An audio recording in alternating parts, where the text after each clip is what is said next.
All right. Good evening, everyone. Welcome to another edition of Expert Real Estate Coaching. My name is Don DeRosa, and wanted to bring to you just want to let you know that we're going to be doing this show every Tuesday and Thursday at 7 p.m. sharp. Generally speaking, it's a 30-minute show, but plus or minus, depending on the topic, depending on how hot the topic is. But today I wanted to talk about just a couple things.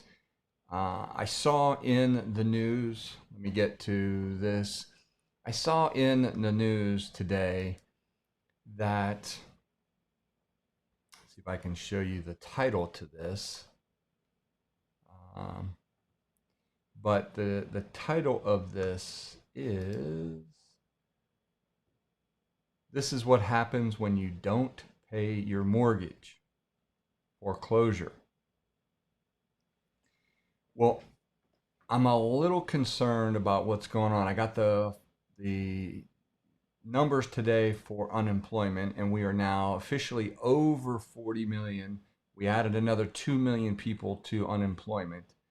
And so what does that all mean? I'm getting conflicting stories with, if you look at the news, if you look at one news article, it says things are looking great. Look at another article, you've got 40 million people out of work and the banks are basically crumbling. So I wanted to take just a few minutes. Let me see. This is the article right here. Let me back out so you can kind of see it. And I get a lot of my information from the Apple News feed. So if you're not a fan or are not subscribed to the Apple News feed, I highly, highly, highly recommend that you do that because it gets all kinds of news, and it's $9 or $10 a month, whatever. So this is the article, and it says this is what happens when you don't pay your mortgage. Now, the interesting thing, and the thing I liked about this particular article, was it says what happens when you miss your payments, and it's kind of small for you to read, so I get it. So you don't necessarily have to read it, but the biggest thing that I guess people can take out of this is foreclosure. And I think right now one of the concerns that I have most in our economy and what we're going through is I don't really think people understand what's happening. And I don't think they understand the repercussions because they see all these things, these terminologies about deferment. Okay, we talk about deferment. There's another article I'm going to pull up in 1 second, and it talks about this one right here. And this one says that the article is these lenders didn't make it easier to find homeowner relief, Watchdog says. All right. So it lists a bunch of, let me put my glasses on. It lists a bunch of banks, and to name a few, I can't highlight this, but right there in the middle of your screen, it says 8 of them. They've kind of highlighted them, including Bank of America, PNC, Fifth Third Bank. They basically incorrectly said that their initial period was 90 days. Fifth Third had no mention of extensions. JP Morgan said their initial period was 3 months, and they had no mention of any extension. But under the CARES Act, I just want you to know, the government calls for 180 days. Okay? Calls for 180 days under the CARES Act. And now all these banks are going, well, we didn't really say that, right? So it's already starting that banks are going to go, well, okay. So what does that mean to us as consumers? What that means is you better be ready to strap down. And this is what I've been telling people all along. Please don't not just pay your mortgage because they said that you don't have to. Because remember, those statements were made only 41% of all mortgages out there. because only 41% of all the mortgages out there fall under Freddie and Fannie Mae and the FDI or FDA and government-backed loans, basically. That only makes up 41%. So all of these statements that the government is making, you have to understand that it's based on their programs, a federal program, right? But what what a lot of people may not understand is every state is different. Every state has its own procedures, its own policies. I was talking to Jonathan Rexford in Florida. He's a good friend of mine. And he's in a state that is what's called a judicial state. Well, his foreclosure process takes forever. Well, in Georgia, we have a very swift foreclosure process. We're in what's called a non-judicial state. So every state has its own laws and set of rules. And in order for everybody to just make a blanket statement, the governor or the legislating body of that state would have to change all of those laws throughout every state. Now, that may or may not happen, considering there's over 40 million people out of work. That remains to be seen. But as of right now, based on these articles that I'm seeing, that's not happening. And I don't think that's going to happen. So everyone's kind of like plodding along, going, oh, it's going to be okay. Whoops, sorry. Let me get back to my screen here. It's going to be okay. That's what everyone's saying. Well, I want to take a second and really talk to you about, if any of you are in that category, or even if you're a real estate investor looking at, you need to understand what's going to be happening now. You need to understand how to talk to your sellers. You need to understand what's important, what are going to be the hot buttons for a seller, and what's going to be the products that banks are going to be offering. And one of those is going to be forbearance. So let's talk about that for a second. What is forbearance? Because you're going to hear a lot of what I call buzzwords around town, right? You're going to hear forbearance, deferment, short sales, modifications.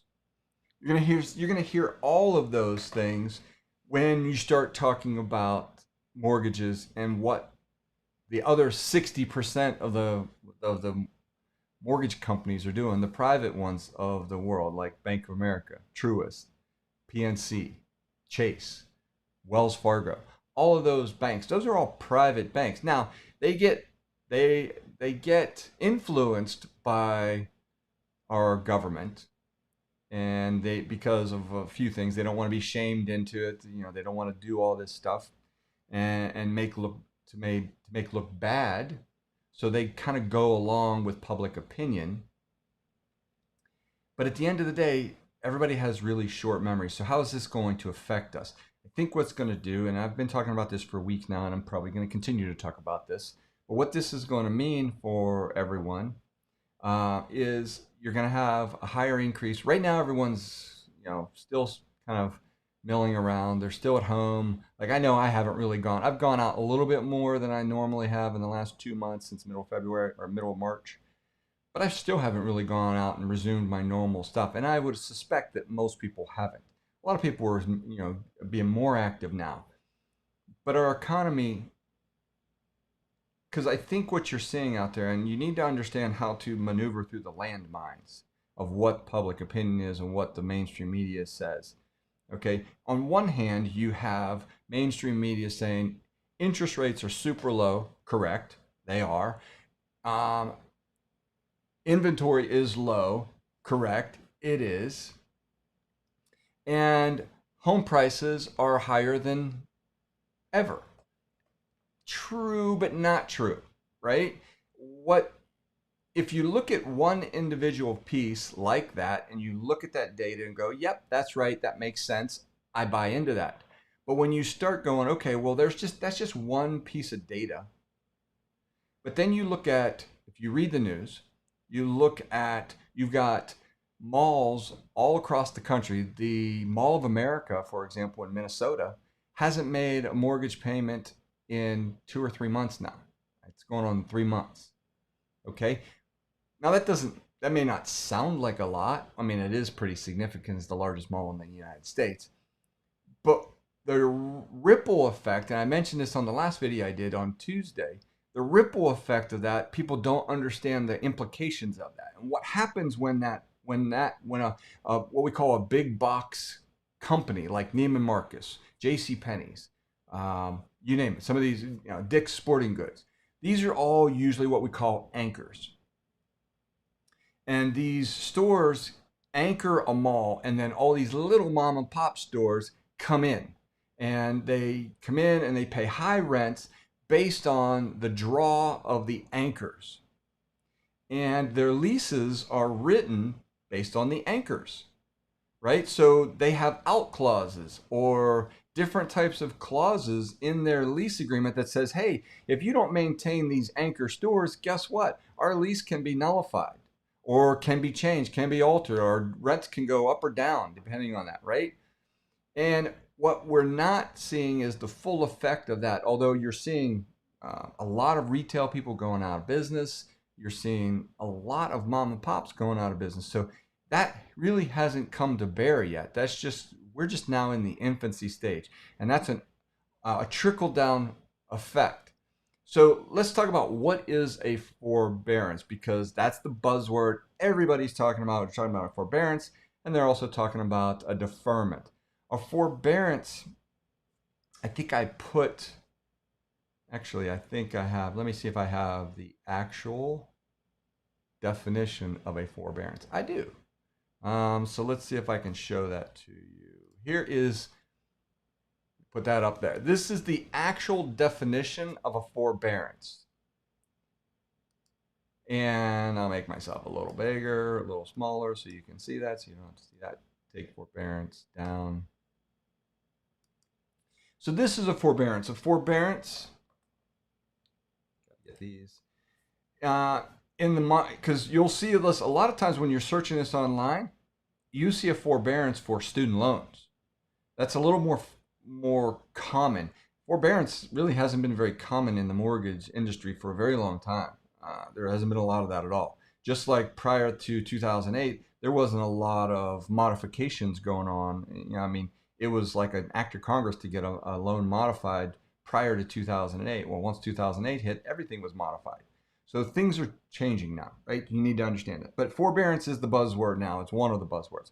And it's in the CARES Act that are being published and put out by our government. And the forbearance in the context of mortgages, it's a special agreement between the lender and the borrower to delay a foreclosure.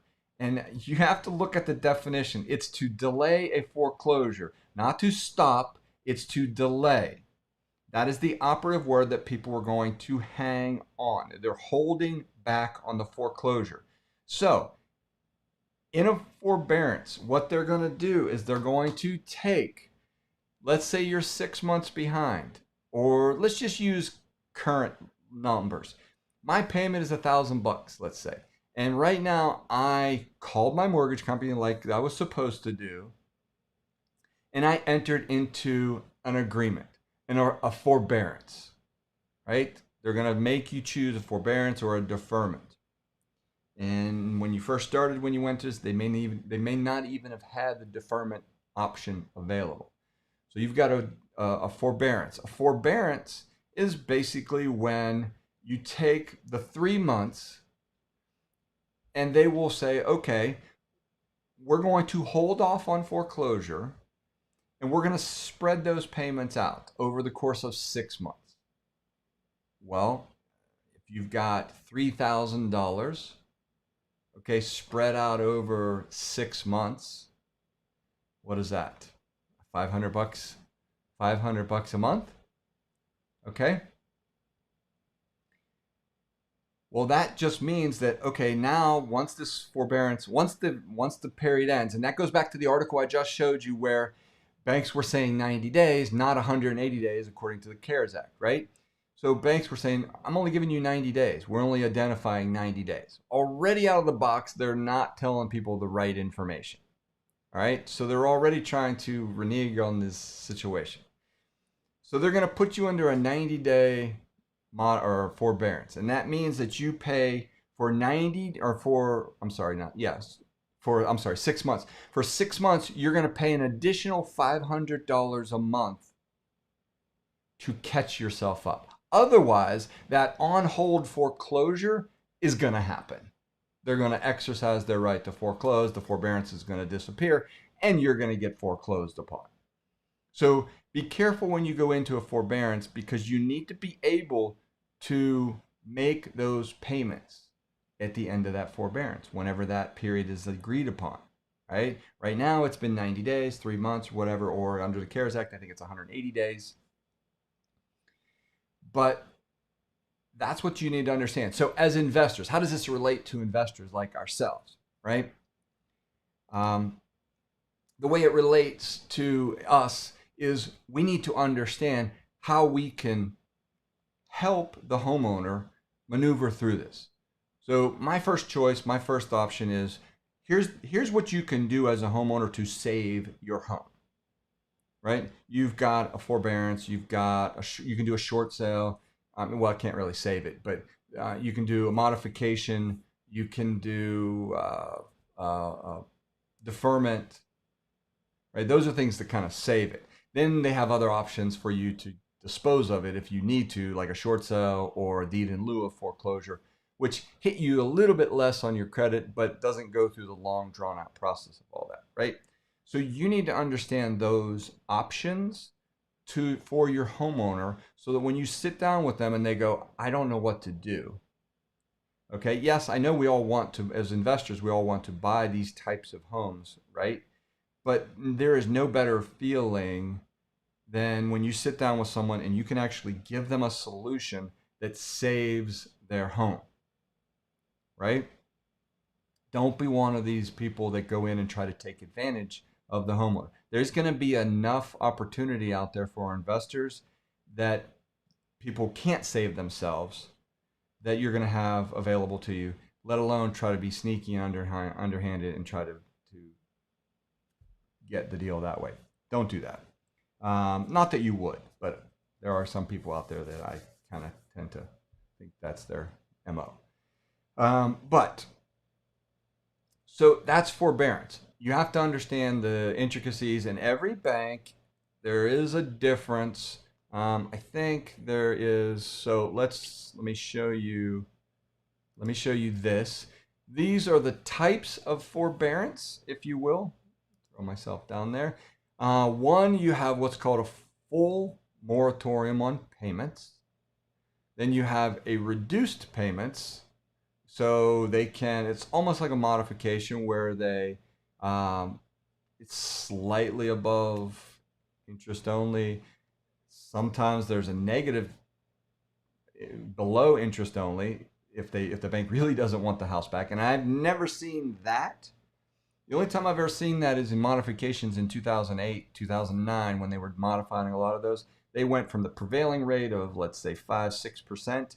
They would modify those down to 2%. So even to this day, if you see a loan when you're talking to a homeowner that has a 2% loan or 2.5% loan, I can guarantee you that was a modified loan, because those types of rates just didn't exist. They were manufactured, right?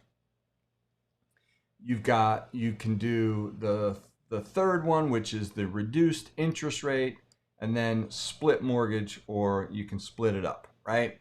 So those are the types of forbearance. Now, the other option that they suggest is what's called a deferment. So what is a deferment? A deferment is when you defer the payments. It's not taken out. There's no payback. They just take those and they defer them onto the back of the loan. Okay? So, for example, like the government right now is wanting banks to do deferments, meaning they just take whatever the person is behind and they're trying to make it super simple. They're not trying to make an act of Congress or very convoluted. They're simply just taking and saying, okay, this person is $6,000 behind. Boom, we're going to create a lien. We're going to put it on the back end of the home. No interest, no payments, no nothing. And it only comes due when they refinance it or sell the home. It's a simple, boom, done, simple process, nothing to it. Start over, keep making payments, your regular payments. So if you're out there and you're in a situation where you have a choice between, do I want to go to a forbearance or a deferment, if they will give you the option to take it on and put it on the back end and leave it there, then I would suggest doing that, because that you don't have to make any payments.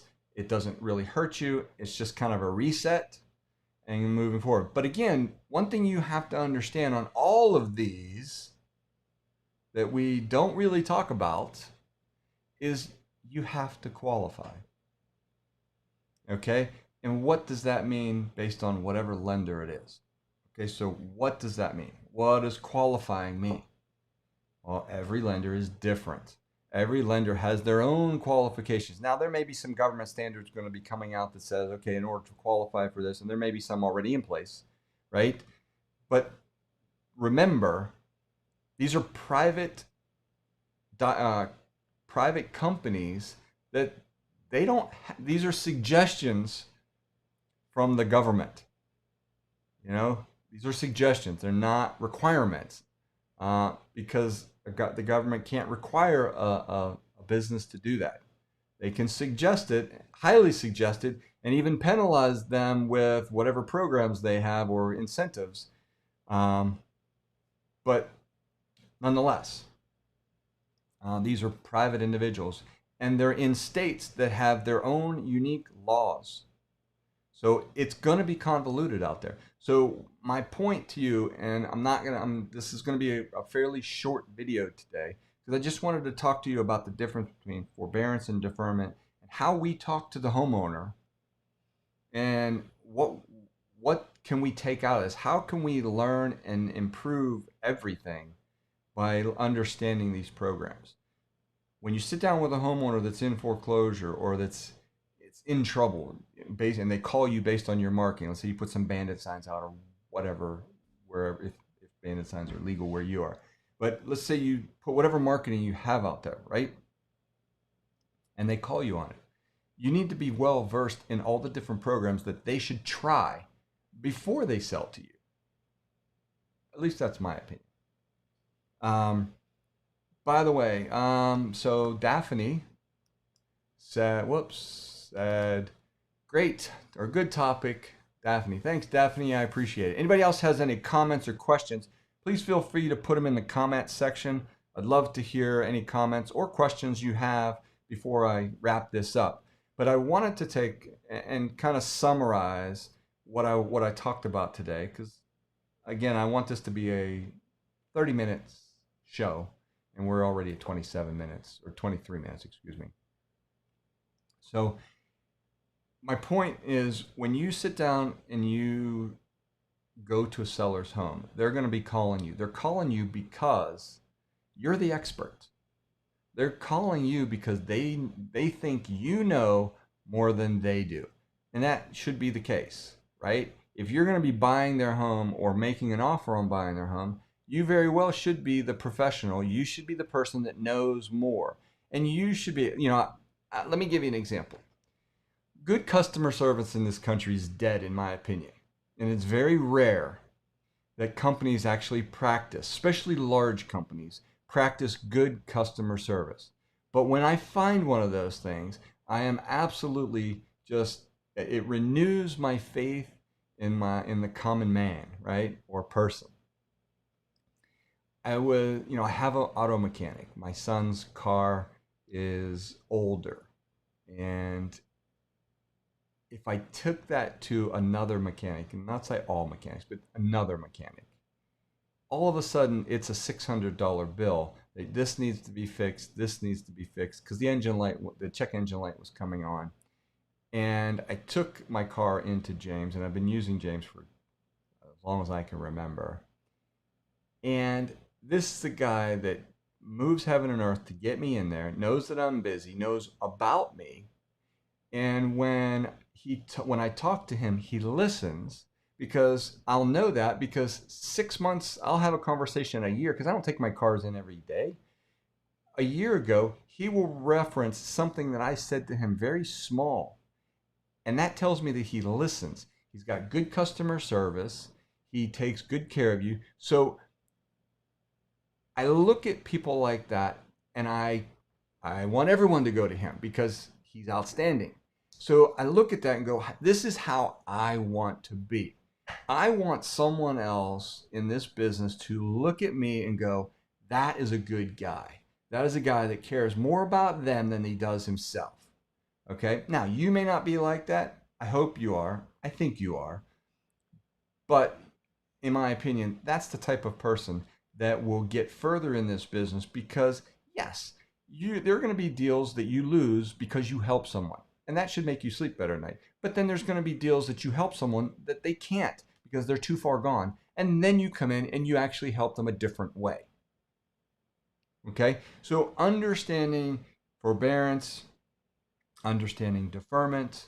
If you don't understand what modifications are, if you don't understand what short sales are, these are all buzzwords that are going to be used a lot in the next year. I'm going to have a guy by the name of Matt Marinoff. And if you're not familiar with him, he's a company, real estate recovery group out of New Jersey. Great guy. I've known Matt for years. I'm going to have him come on the show, and we're going to talk about that in an upcoming edition. I'll put some marketing out there so you know in advance when he's coming on. So I'm trying to give you guys a little bit of edge when you talk to the homeowner.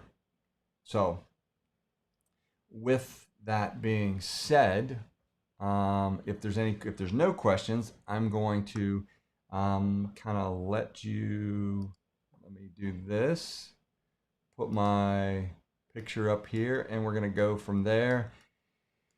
I want to remind everybody that I do have a YouTube channel. So if you haven't checked it out, please go to youtube.com/Don DeRosa 2. That's /Don DeRosa 2. All right, so let's see. Let me move. I got a question here, or a comment more than anything. And it says, I agree 100% about customer service. Let me move me out of the way. I will go out of my way to have a pleasant experience, and that is exactly what I plan to provide. That is the right attitude. And you, as my parents would say, you get more flies with honey than you do vinegar. I never really understood that.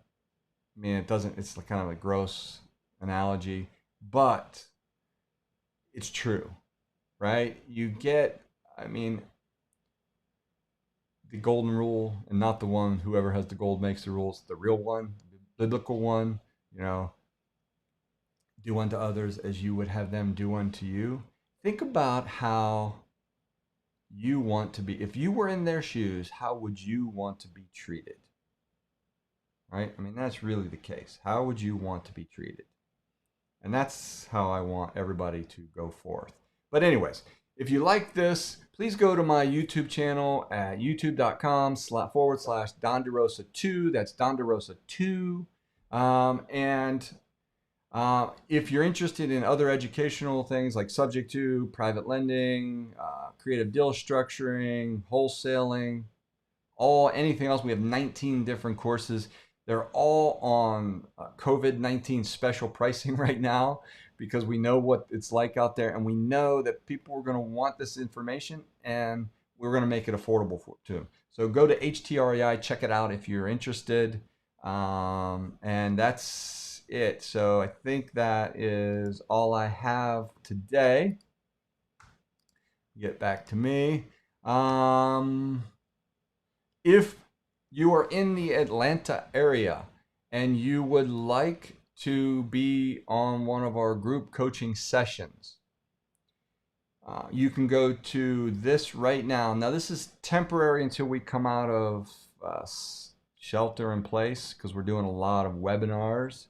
So you'll have to double check You know, I don't know, because this is going to be an evergreen video. It's going to be out there forever. So I'm sure this won't be out there forever. But if you're in the short term, if you want to come and check it out for free, and it's your first time, simply go to area.us/ppgonline, and then in the coupon code put first time, and that'll get you in for free. Otherwise, it's a closed group for folks, and it's a group coaching where we spend a whole year with you. So anything else? I think that'll do it. So thank you very much. I remember, again, we do this show every Tuesday and every Thursday in the interim right now. We'll eventually move it back to 1 day a week, but right now we're doing it every Tuesday, every Thursday during this to give people information. And generally I like to cover some news articles and then take whatever's in there and apply it to how we invest. So I hope you enjoyed this. Please leave comments. Please give me a thumbs up. Please like it. And if you aren't a subscriber, please subscribe. Thank you very much. God bless. Stay safe. Have a good evening.